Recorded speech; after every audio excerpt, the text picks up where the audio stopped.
Hello and welcome to today's awesome assembly with me, Mr. Etherton, Wise Owl. Yes, and you, Mr. Badger. He still wants us to do an assembly just about badgers. And Mr. Badger, you'll have to wait tomorrow for your turn. Today it's Wise Owl's turn, isn't it, Wise Owl? That's right.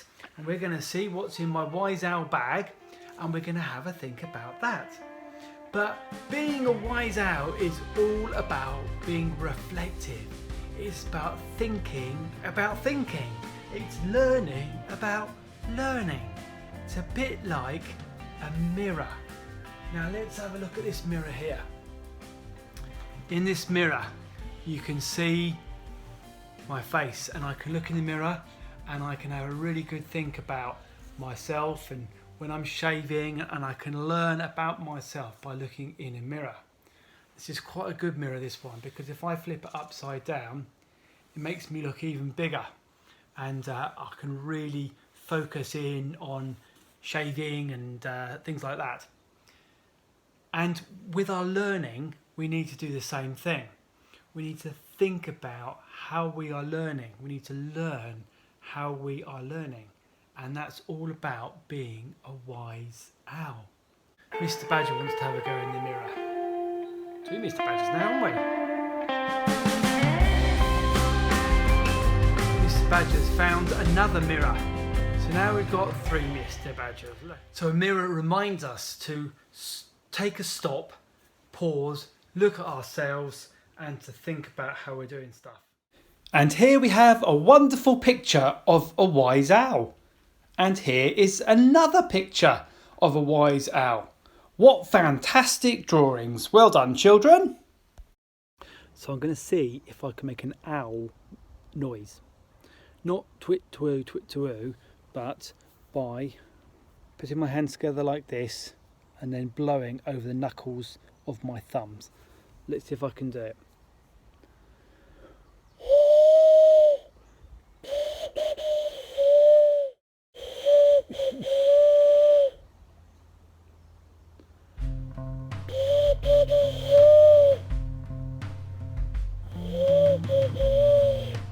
If you do it at night time, you might get some owls that twit-twoo back at you. Try it.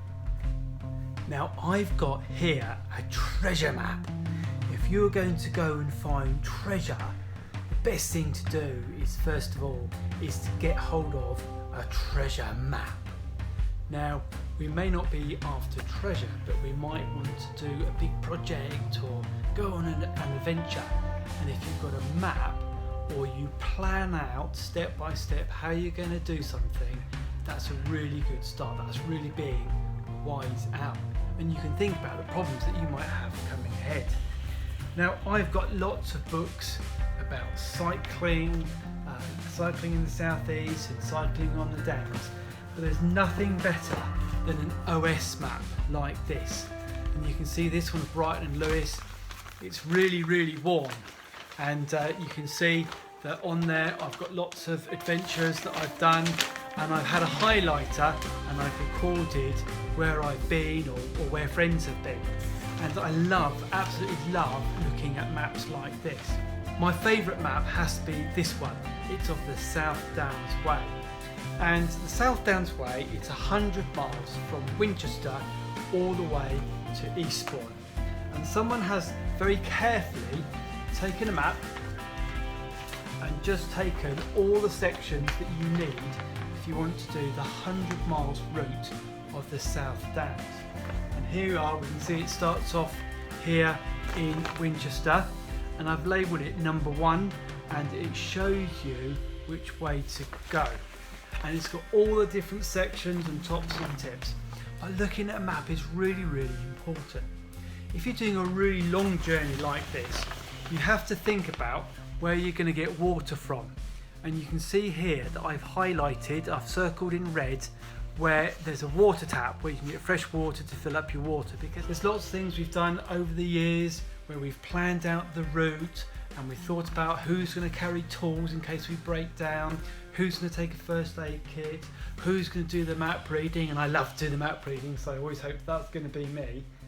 and you have to plan out that route and overcome problems as you do it. I remember on one occasion we didn't do the whole of the 100 miles because it was really wet, it was really muddy, and we literally got stuck in the mud and we had to give up.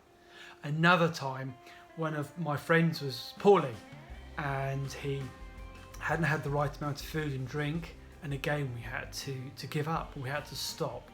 But every time we've had a go, we've learned something, we've reflected on our previous adventures so that we can have a better go the next time. I have done this route in less than a day, but I really had to be a wise owl to reflect on all the previous attempts, but also I had to be a tough tortoise, particularly those last few hills when you're feeling really tired from Alfriston and Jevington, going over that last part of the South Downs. Also had to be a team ant and work with a team to help each other on this really tough adventure. But also to be a sensible squirrel and think about the resources that we had with repair kits and food and water to keep going. We had to do all of these things so that we could have a successful trip. But it was definitely worth it. And this is definitely my favourite map of all times. Now you might be wondering where I got those wonderful pictures of owls from. Well, some friends of mine, Roger and Fleur, run Roger's Wildlife Rescue, and they take in animals that are poorly, like these little owls.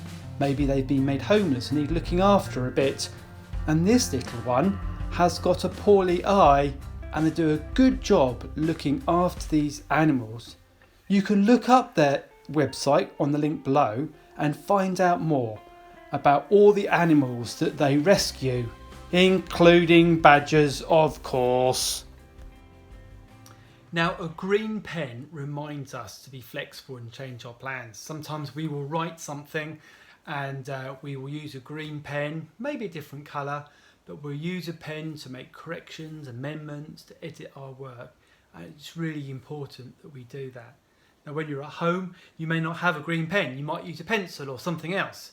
But the main thing is we need to think about and look at our learning, look at our work and see, can we make it better?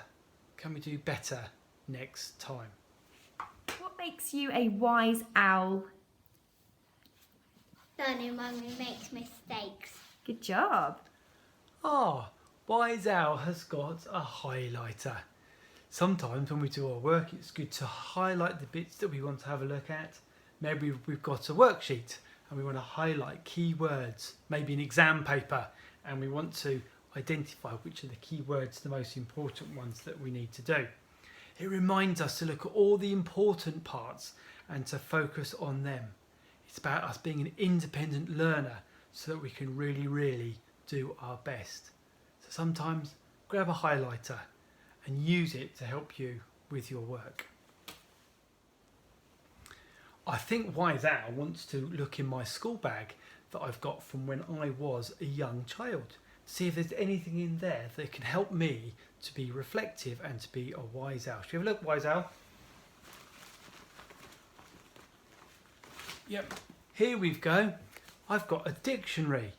Let's have a look at this dictionary, shall we? Now, this dictionary was presented to me in July 1982 when I left my primary school, and it's something that I've looked after, and I can use it to help me reflect on my learning. I can think of better words, I can use it a bit like a thesaurus, I can check the meanings of things, I can check spellings too.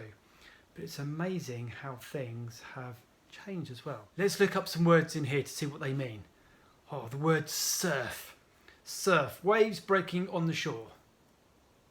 Hasn't got surfing the internet, has it? No. Let's see if it's got the word internet in here, shall we? Internet. It's got intern, international, internal. Hasn't got the word internet. Interplay. Hasn't got the word internet in there. Well, it must have the word computer, surely. It has got the word computer. Compute. It says for storing, retrieving information and performing calculations. Oh, come on. Computers can do that, can do far more than that nowadays, not just work out calculations. They can do anything. My phone's a computer. It can do loads of different things, like produce awesome assemblies, just for example. So, yes, we need to be a wise owl and use all the things around us to reflect on our learning. But also we can turn to the Bible. And in my Bible, I often use a highlighter, and we talked about highlighters just now. I often use a highlighter to help me to remember the verses that I am looking at. Here are some more owls rescued by Fleur and Roger, and you can see how they look after them. But the main thing is that they want to release them back into the wild as soon as they can. And here's a wonderful barn owl being released.